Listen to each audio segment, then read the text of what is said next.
Control. Your on-air automotive magazine with co-hosts Fred Staub and Les Jackson. Everything you need to know about new and used cars. Industry news. We'll fix or repair your car on the air. Fasten your seatbelts and let us take the wheel. Now, your ride is about to begin. Because you're on Cruise Control. Cruise Control. Cruise Control.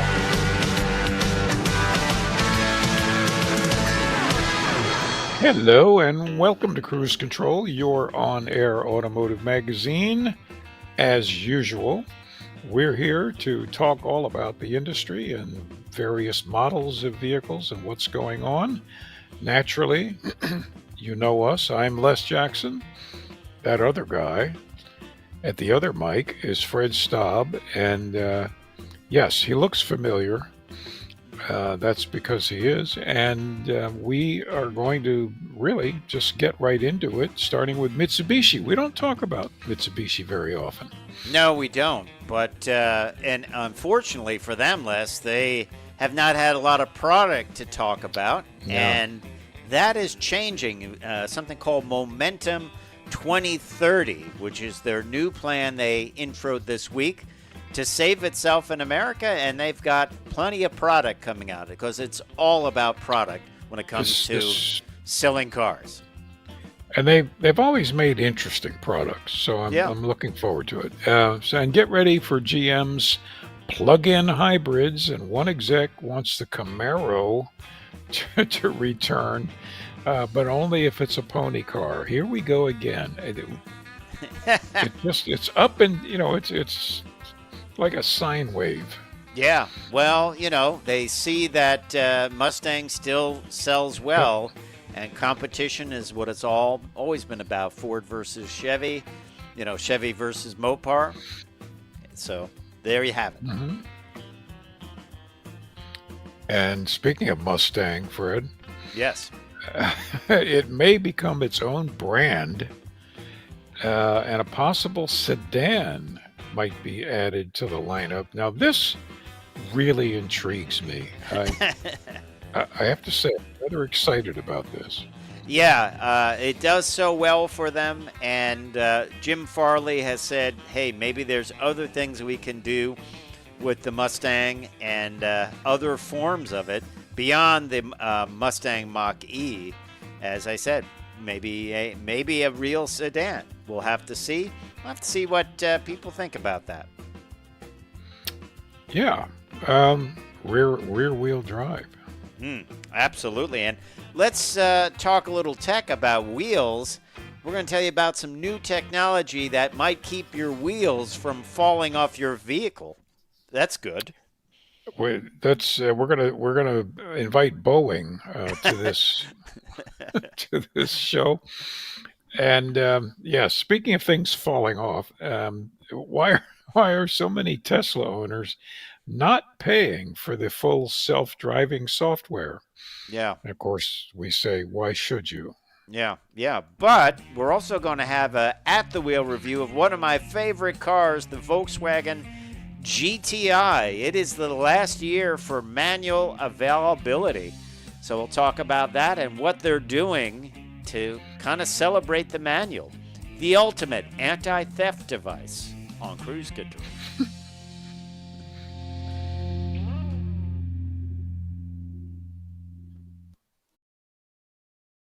Cruise Control.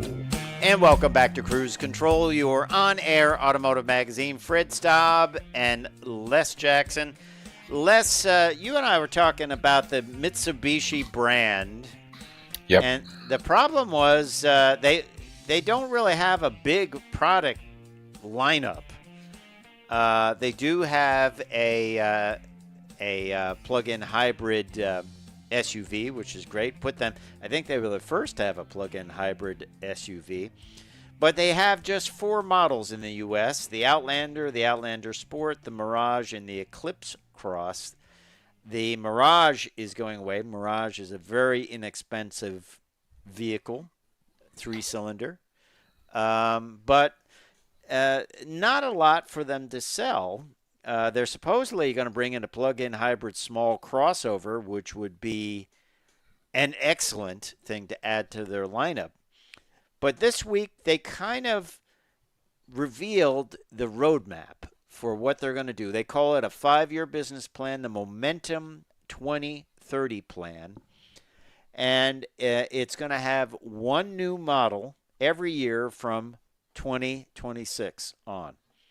And they're going to focus on electrification, product lineup expansion, modernized sales, and dealer network enhancements.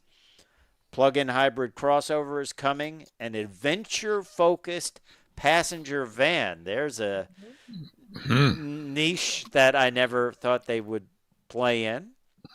Well, I think I think that young society is ready for the van experience again.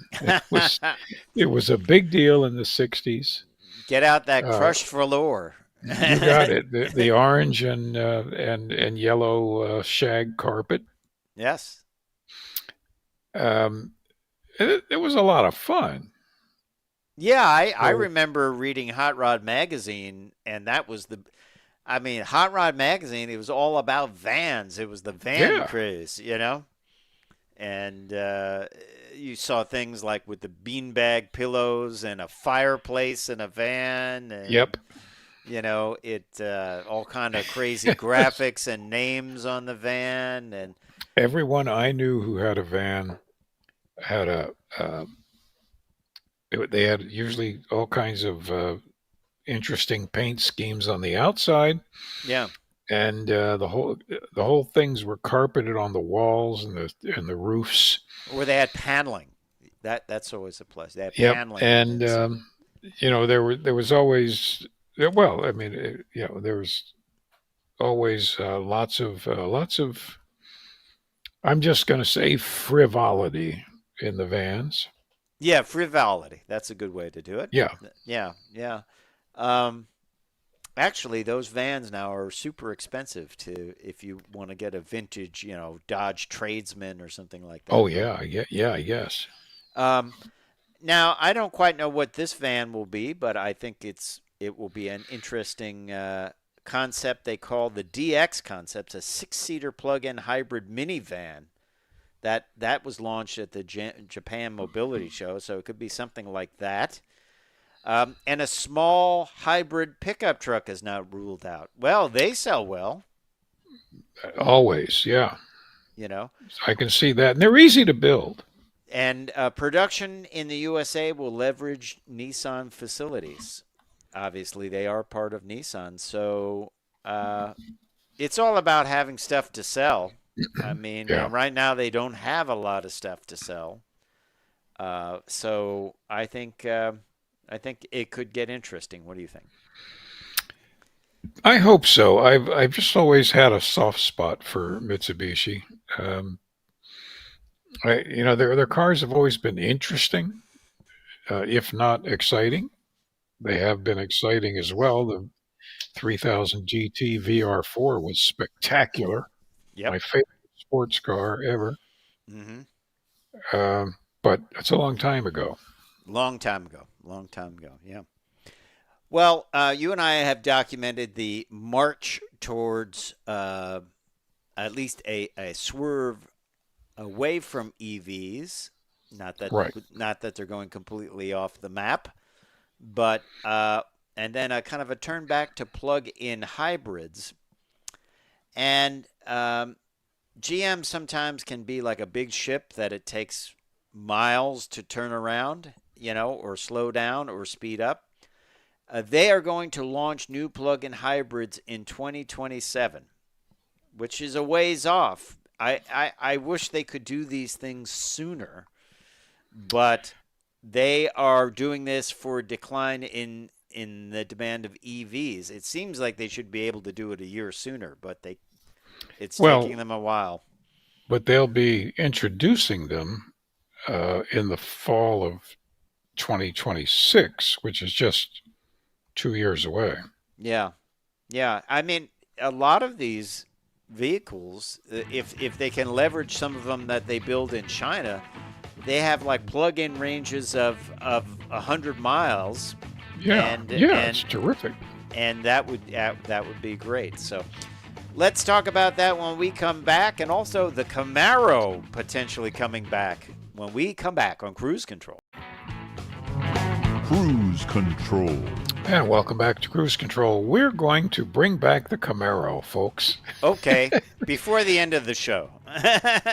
Don't think so. Yeah. Don't think so. But we mentioned it up front that the Camaro is not quite dead. I mean, they ended production in 2023, but Mark Royce, GM president, he says he doesn't want to let the Camaro go. Yeah. And he wants to not to stray too far from the formula that has always made it famous, which I agree with that. He said, I don't want it to be a Mustang Mach-E shot across the Well, bow. and that's fine. That's fine. But what you got to do is you can make it retro, but it's got to have windows. Yes. And that's your problem, Mark. Yeah. You didn't put windows. You put slits. Yeah, it was like driving a chopped roadster, a chopped coupe. Or an Abrams tank. Yeah, that was our impression of it. Now, if you are a Camaro Absolutely. owner and you have something different, please put it in the comments to us. But we found it like the A-pillars seemed to be about 4 feet wide. You just could not see out of it. I felt like I was driving down the road with my eyes closed in it. And just I too much adjusted the restriction. seat and it just was too hard to see out of it. And I remember the engineer when they said they were coming out with the second version gen of it, and I said, "Are you going to fix the windows?" "Oh no, our Camaro owners like that." I was like, But the other problem is the rear view mirrors were too small. I mean, at least they could have had a beefier rear view mirror so you could see more off to the sides. It's just, and the IIHS remarked about it, and NHTSA actually looked at it with some complaints from owners saying, I can't see out of these things. It didn't go anywhere, but just put some visibility in it. I think it scared away a lot of smaller drivers, a lot of females, you and me. I just didn't feel comfortable in it.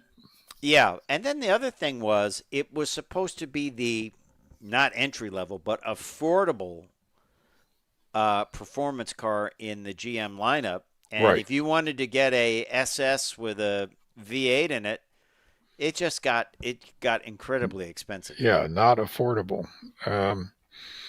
They used to from about 1968 onward. They used to advertise the Camaro as the closest thing to a Corvette yet. Yes. Well, yeah, but that's the price. Yeah. Yeah. So yeah, I like it. I just hope they come back with something more refined. Yeah, we'll see. And if you have any ideas on what the Camaro should be when it comes back, well, let us know. Contact Mark Royce. Maybe it's a turbocharged 4-cylinder, high output 4-cylinder. Something like maybe. the BRZ. How about or 86? A hybrid? A hybrid model would be great. I still think they should make a very small V8 just for the sound, and it's a hybrid drivetrain. Yeah, like a 200 cubic inch V8. Yeah, like a Renwall V8, see-through V8, just for the sound.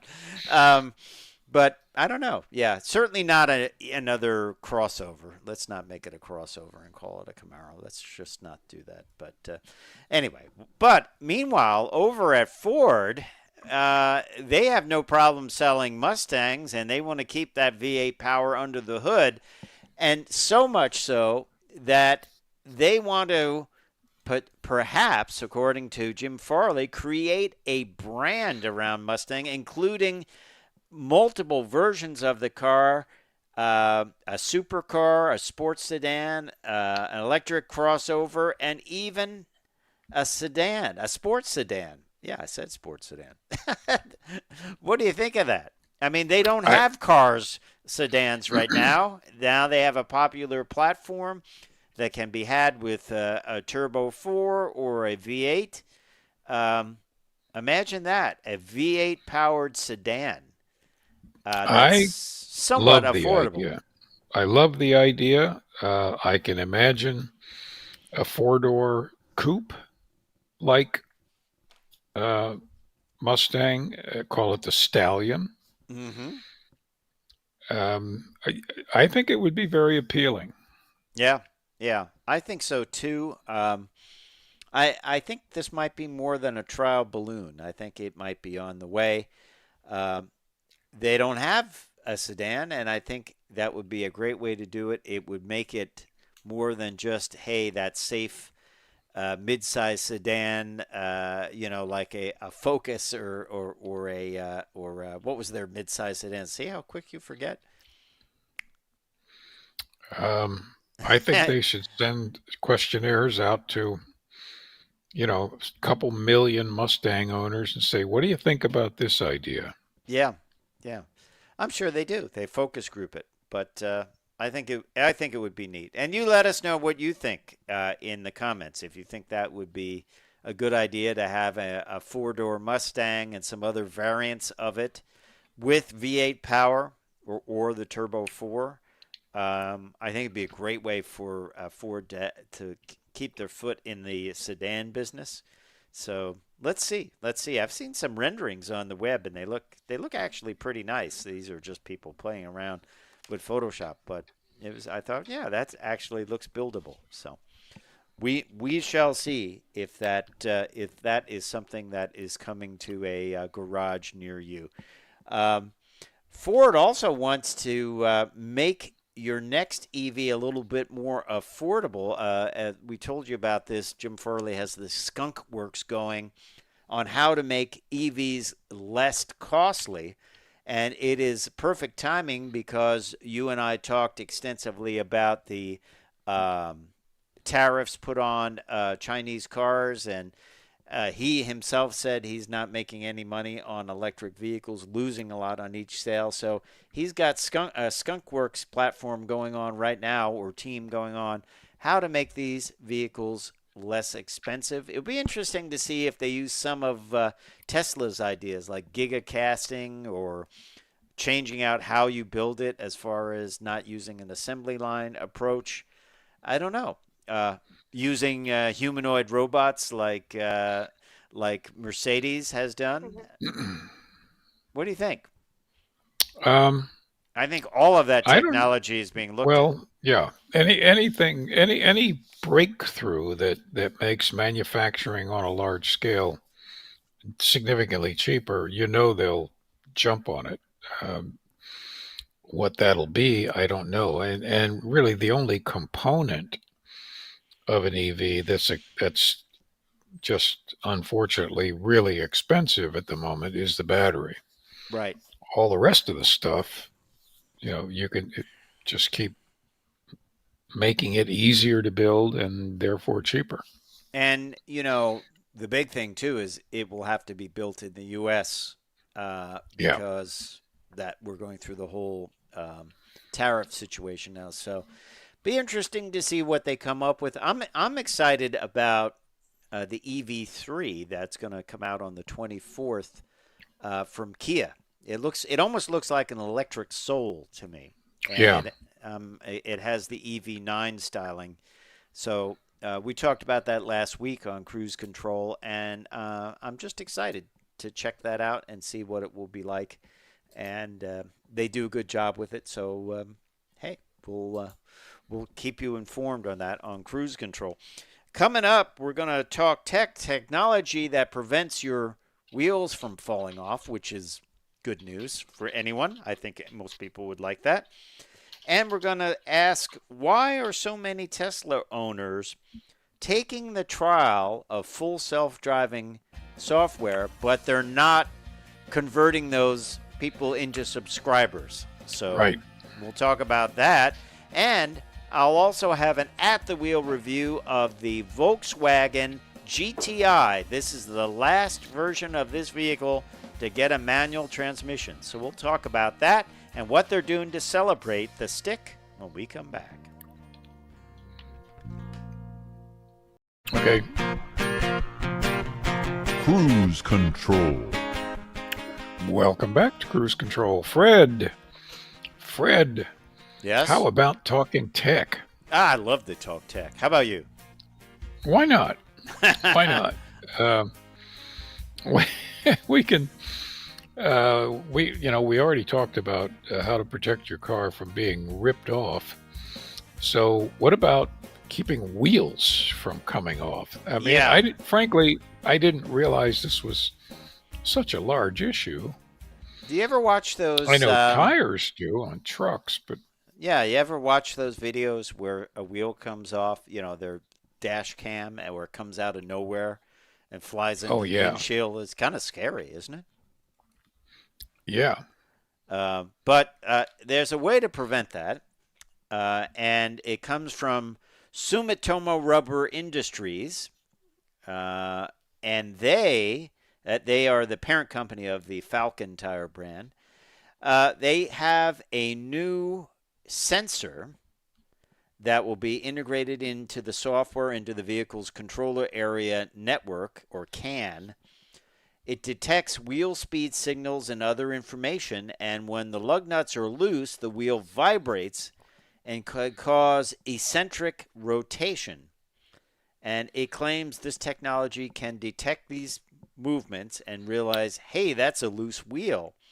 Now, it won't automatically tighten your lug nuts, which would be quite the party trick, but it will let you know that, hey, these are loose, you better snug them up, right? You gotta get off the road, get onto the shoulder, and tighten the lug nuts. Bust out the wrench. Yeah. Yeah, but don't keep driving, because if the wheel falls off, unless you're a hell of a driver, you're not going to be able to control it. You just lean out the window to offset it. Isn't that what you do? Yeah, basically that'll be for the screaming. Yeah. Do you ever see those guys in a police chase where they're driving on the rims? They've blown out the tires and they're just driving along. Or some people are not even in a chase and they just don't realize that the tire came off the wheel. No, they just don't realize it. They wouldn't make good race car drivers, not getting feedback from. This is a nice idea. I like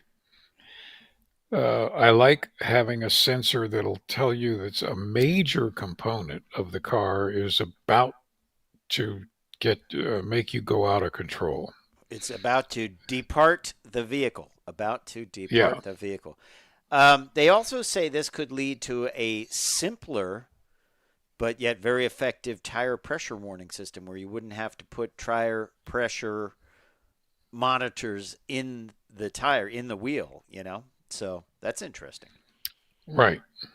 I think that's a plus too. So, and let you know. Yeah. I mean, even a bent wheel would be good to know. Like it would be. I've bent wheels very easily at night on a pothole. Have you ever done that?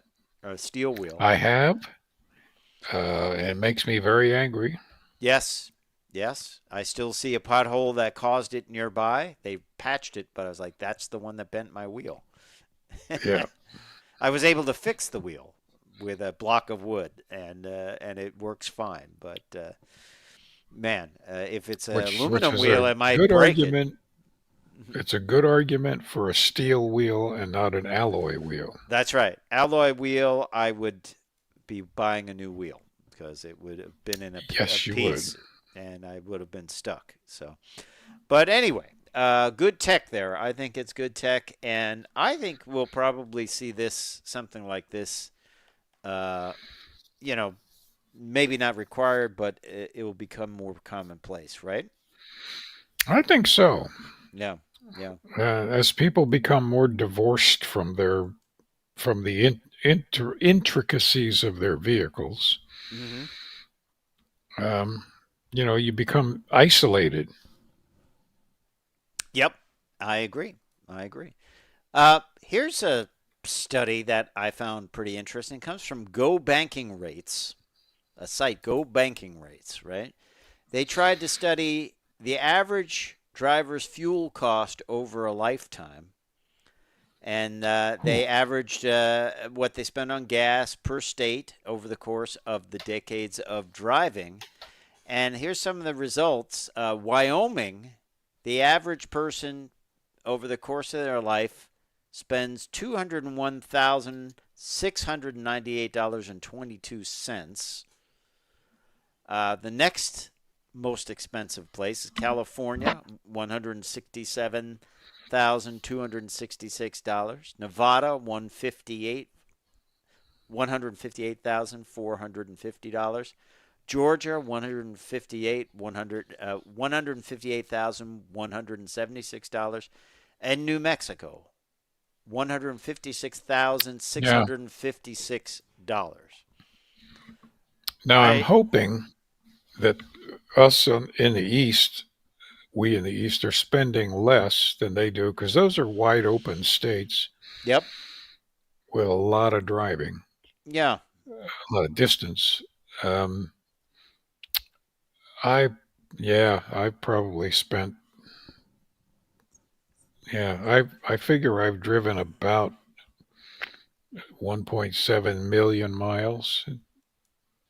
Maybe more. I think it adds up pretty quickly. I mean, there's a lot of truck It drivers does that add are up. 5 million milers, but I don't know. Yeah.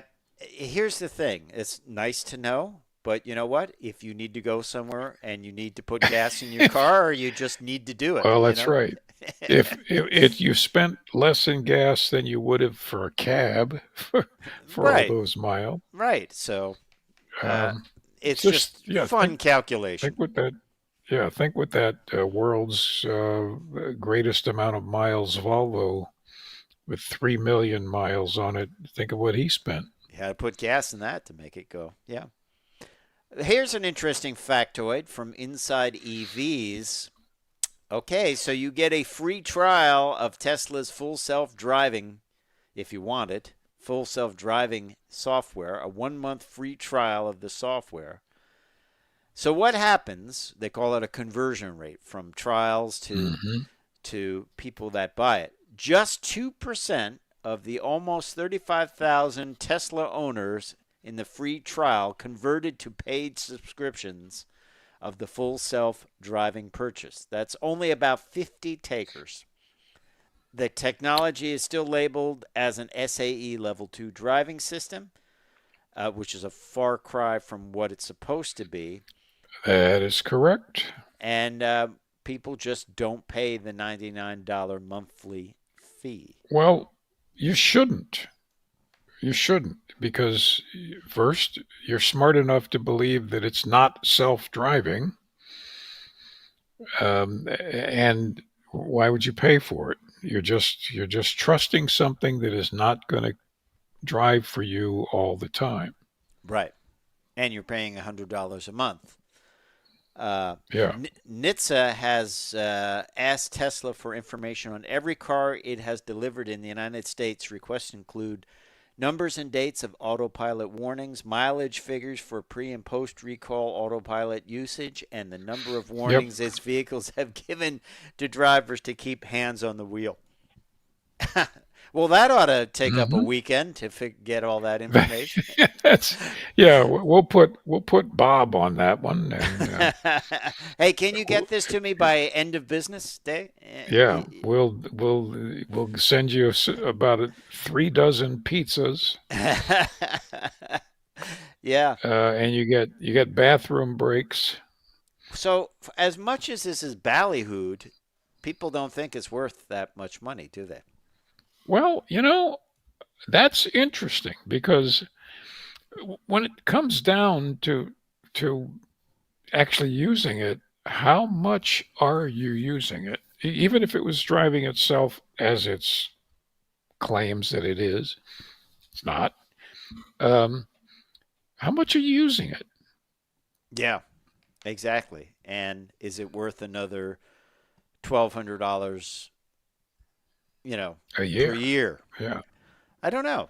And maybe if one of the Tesla owners, if you're a Tesla owner and you have full self-driving, did you do the trial? Did you pick it up? Did you become a subscriber? Well, I think the chances, if only 50 people did it, the chances of someone being listening right now that did it might be low. But let's see. And was it worth it? Is it worth $1,200 Yeah. a year? What would they do if the monthly fee came down to $10? I still don't think it would matter much. Now honestly. you sound like you're selling cable or something. Well, what if I Yeah. what if I dropped $25 off the price? Yeah, I don't know. It just doesn't seem to, for as much as it's talked about, it doesn't seem to be that popular. No. But hey, here's something that's popular. The Volkswagen GTI. We're going to have an At the Wheel review. It's the last year for the manual transmission. I had a manual transmission. We'll tell you all about it when we come back on Cruise Control.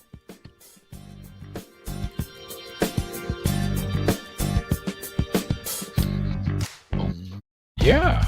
Cruise Control. And welcome back to Cruise Control, your on-air automotive magazine. I'm Fred Staub. He is Les Jackson. We are talking about powerful front-wheel drive cars. And I've got one to talk about. It is one of my favorite cars, the Volkswagen GTI. I almost bought one of these the first year they came out. It came to the U.S., which I believe was in the early 80s. I might be wrong about that, but I think you're right.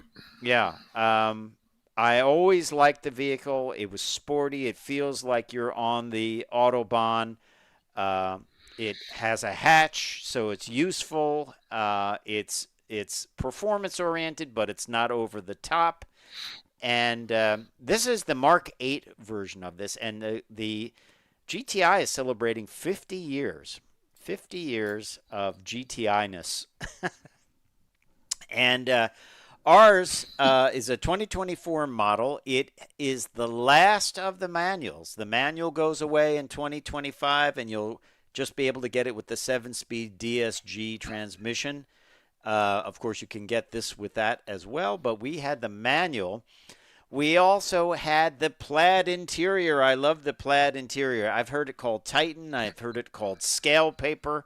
But it is one of the only cars I would try to get with cloth seats because I like that plaid. You got to have the plaid.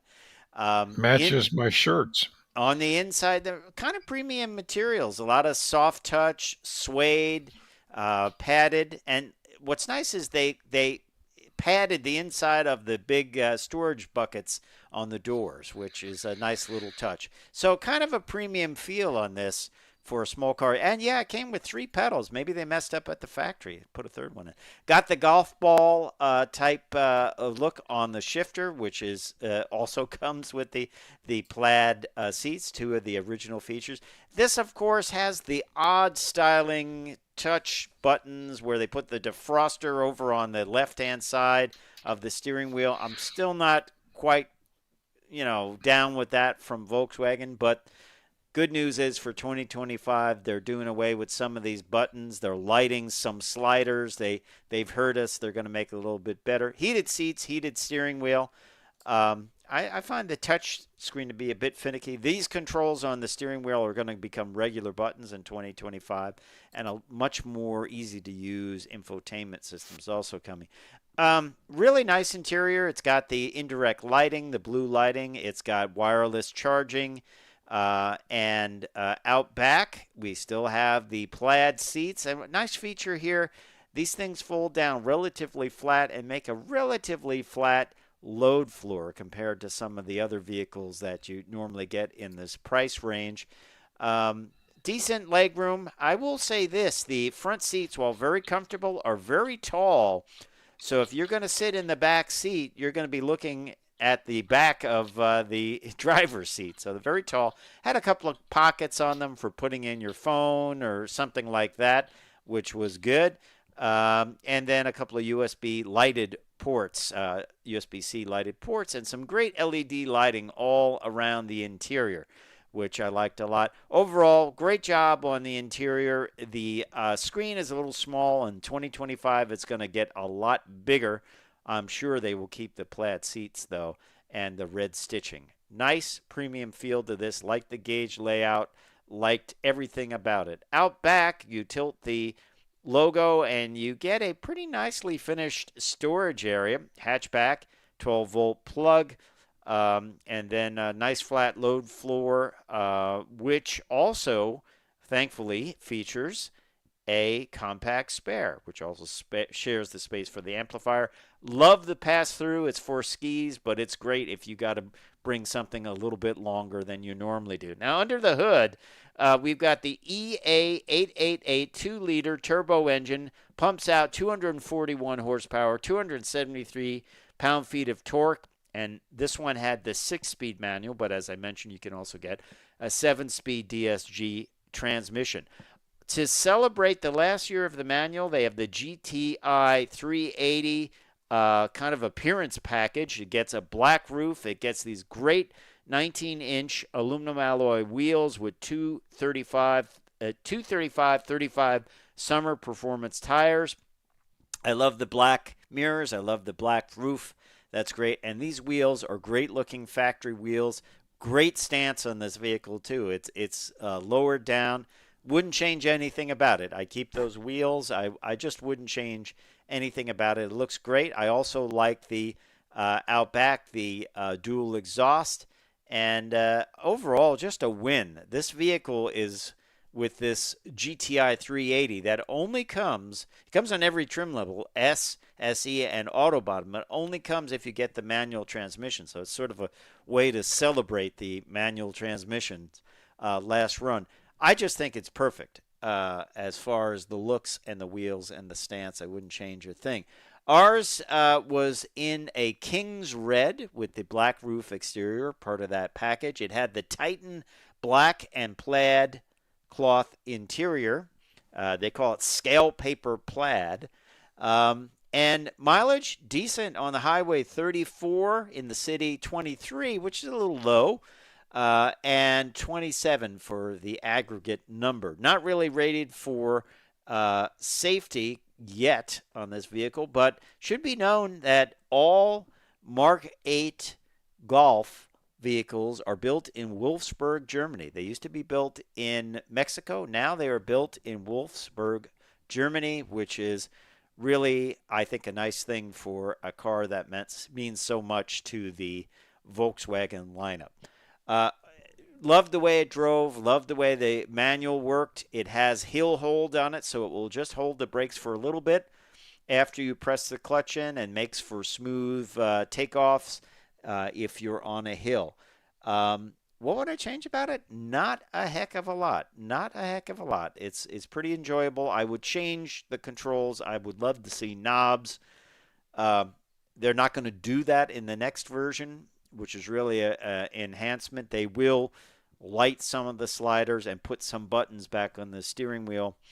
I liked it a lot better than the last one I drove, the first Mark 8 I drove, which I couldn't figure out any of the controls whatsoever. It seems like they've maybe improved them somehow. I also like it tells you the song that's playing up on the console. So if you're doing navigation, you can know what song is being played on Sirius XM. Good deal. Let's talk about pricing on this. So we have the manual version, so not a lot of options here. The King's Red with black roof adds about $395. So the base is $37,285.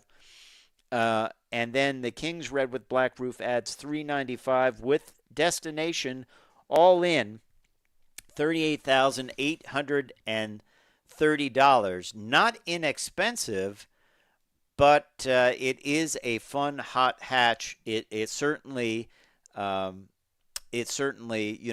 up the moniker of the Golf in the Volkswagen lineup. This is the Golf GTI 380 SE. And while researching for this review, they also have a GTE model, which is a plug-in hybrid Model S, performance-oriented. It's sold as the GTE It gets 62 miles of electric range, all electric range, and then becomes a hybrid. I wish they would bring that here.